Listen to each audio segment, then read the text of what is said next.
thank you all for joining us.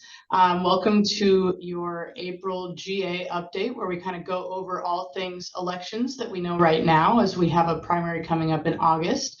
If you don't know me, I'm Carter Nelson. I'm the Public Affairs Manager at WMFHA, and I will pass it to Ryan. Hi, everyone. If we've not met before, I'm Ryan McKinster. I'm your Director of Government Affairs here at WMFHA. Awesome. So just real quick, a few dates to know that we are keeping track of. So we have our filing deadline, May 10th. That means that candidates who are running for elected office have to get their paperwork and information in by May 10th. And then we'll officially know everyone who's running for all the different things. We have a primary August 6th, and then the general election November 5th. So time goes by really fast. We're already keeping track of all these things. So I'll pass it to Ryan to kind of start doing our overview of what we're following statewide.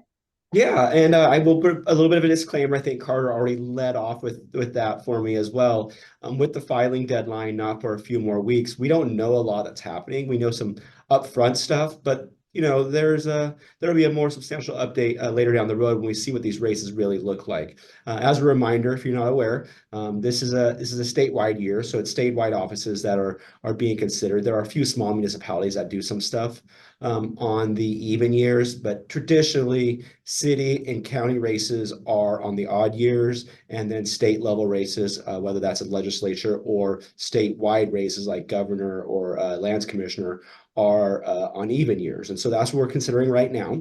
As many of you probably know, we may have heard in the news, there are a number of members in the legislature that are maybe not running again this year. They're running for a higher office, so they may be leaving. And some of those are the races that we were watching, obviously. Many of you have probably wondered about, there's a number of initiatives. A few of those got passed in the legislative session. However, there's a couple still out there that will be up on the November ballot. They're being pushed forward by Let's Go Washington.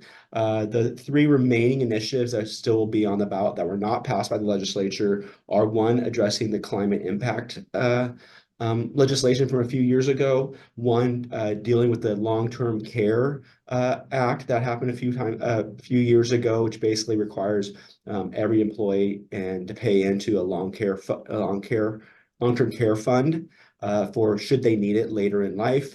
That initiative is out there as well. And then there's also another initiative regarding capital gains. We know those are out there. Those signatures were on the ballot and got those put forward. However, the opposition to those initiatives are ramping up as well. So we're probably going to start seeing a lot of videos or commercials regarding those initiatives on both sides of the issue, whether they're for or against those initiatives passing in November. So I just wanted you to be aware of that. In addition, Jim Walsh, who is the Republican State Party Chair, has also talked about a couple of initiatives that they were considering or trying to get signatures for to get on the November ballot. And the reason I will bring these up is because they seem to address some issues specifically in our industry. One is a No Squatters' Rights Act initiative that is basically designed to deal with some of the issues we're seeing, mostly in single-family rentals, but with people moving in and not moving out, whether that is for non-payment or actual true squatting. So that is a bill that is there. There's also another bill that would address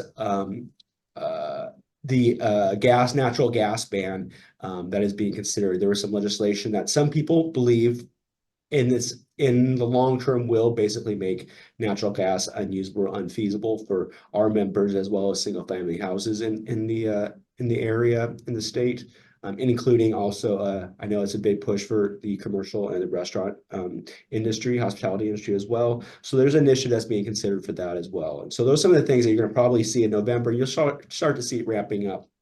To get on the statewide races, as I mentioned, we don't know a lot of people. We don't know all of them. And any of these races could have multiple candidates running from both sides of the aisle, both parties. And so this is what we know now. For a statewide race, Senator Rebecca Saldana bowed out of the race for Commissioner of Public Lands, and with King County Councilmember Dave Updegrove secured the environmental vote. And so he's going strong for that position as well. Former Senator for the 47th, Mona Doss, has also left that race, but there are a number of people signed up for that race. I am not going to go through the list. It would be exhaustive and you'd be bored. But in addition, we do know there are a number of people running for the governor's office. There are a few to watch. Dave Reichert, who was the presumptive lead for the Republicans, former sheriff that many people know of his time with bringing the Green River Killer to justice. Dave was the presumptive, I guess, leader on the GOP side for governor. However, at the recent convention, the GOP convention in Spokane over this weekend, the votes were there and Semi Bird got the nod. So that does leave an interesting race, at least on the GOP side. As most of you know, the top two contenders for the primary go through the general. So you could feasibly have two Democrats, a Democrat or Republican, however that splits.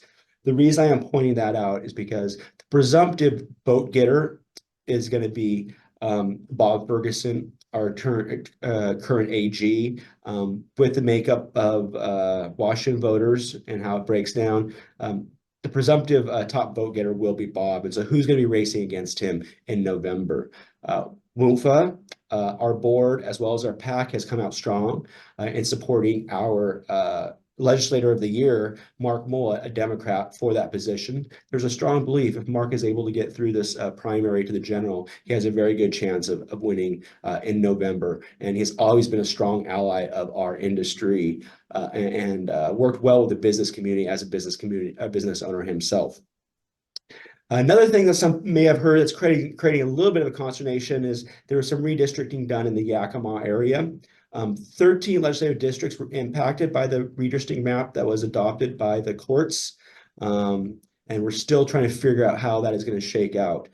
Some sitting elected officials, legislators, may have to move to be able to run again, or they would get basically running against one of their colleagues right now in that district. And so that is up in the air. We kind of have to see who's decided to maybe stay in the race, move to run in a different district after redistricting, or who's decided it's time to hang up their hat. So until we know that, we have a little bit out there it's kind of unique, and we're not really sure what's going to happen so far there with those new redrawn boundaries. There is a court case that's still working its way up, but the Supreme Court chose not to put a stay on the current maps, and so the current maps are going to be good for at least this one election. For Spokane and Eastern Washington, for our members over there, longtime legislator Mike Patton announced his retirement a few weeks after session wrapped up. Spokane Valley businessman Mike Kelly, who some of you know, is vying for his seat. He actually carries endorsements from Patton and Spokane County Treasurer and former state senator and current congressional candidate Mike Baumgartner, so some of you might know that name as well. Representative Leonard Christian has also entered the race for the Senate seat, and while the previous holder of Christian's seat, Rob Chase, is trying to reclaim his old seat. So that's something to watch over there. And there could be more people in those races as the time goes through and we get through May. On the South Sound, where some of you are interested in, impacts of the latest Yakima redistricting have been felt as far away as the second legislative district. Orting Mayor and Representative Wimber and Wilcox-backed Republican Josh Penner has been redistricted. Orting is now in the 31st, and he will continue to serve as mayor. This leaves Republican Matthew Marshall in the race for Wilcox open seat because JT has decided not to run again. The crowd of Democrats running for Senator Sam Hunt's open seat in the 22nd has grown with the addition of Representative Berquist's LA Democrat style Sid Locke. In the 28th, Senator Twin Nobles has attracted a Republican challenger in Maya Espinoza.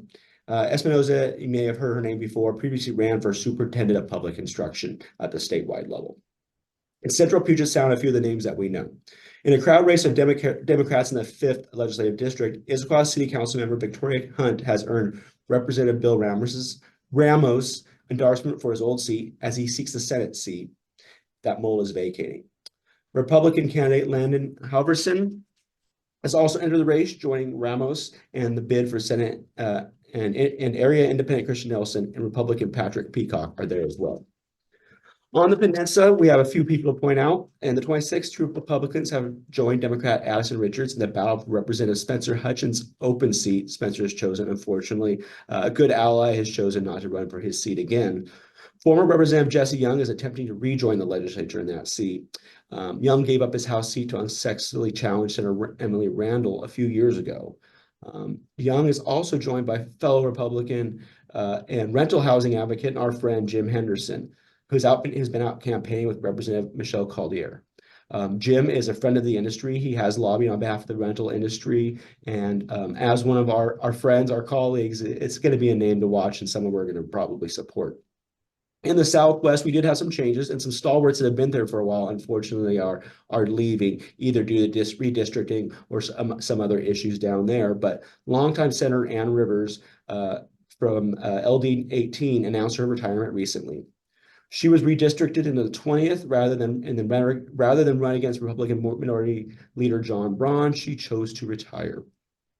Representative Greg Cheney has announced for the seat and has joined a battleground Democrat and current council member Adrian Cortez and Republican Brad Benton, son of former Senator Don Benton, who many of you may know, especially if you have been in politics in Southwest Washington over the last few decades. The younger Benton previously ran against Greg Cheney for the House seat and lost in the primary.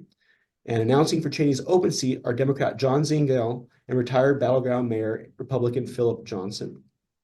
After Representative Paul Harris announced for Linda Wilson's open seat, Linda has chosen not to run for that seat again. Two candidates have entered the race, a Democrat surgical nurse Terry Niles and Republican Washougal Mayor David Stubbe.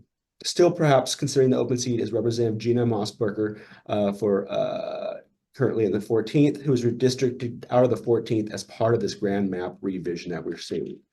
That's pretty much a long way of saying there are a lot of moving parts, and we want to give you kind of a flavor of what we're seeing so far. However, like I said, we need to get through May to see how all these things shake out, especially with those redistricting maps that happened.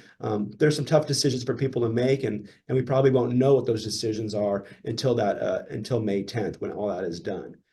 Over time, we will try to provide updates as well as any information about candidates, especially those that we consider allies of the industry and our colleagues that we work with, to make sure you guys are in the loop and you know kind of what's going on out there. With that, Carter, is there anything else you need me to go over regarding the next few weeks? Musical chairs of our state legislature. No, I think that sums up kind of where we're at.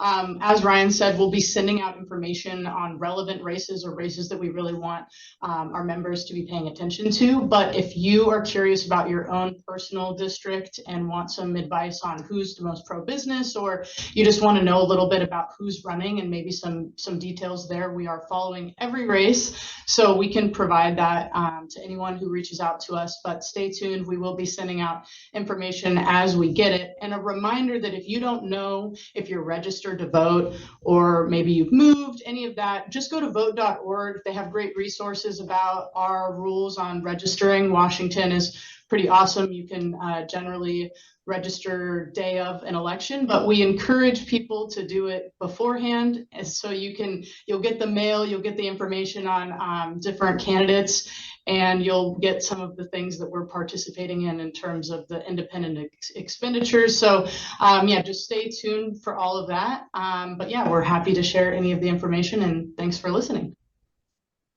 Thank you, everyone. We appreciate your time today.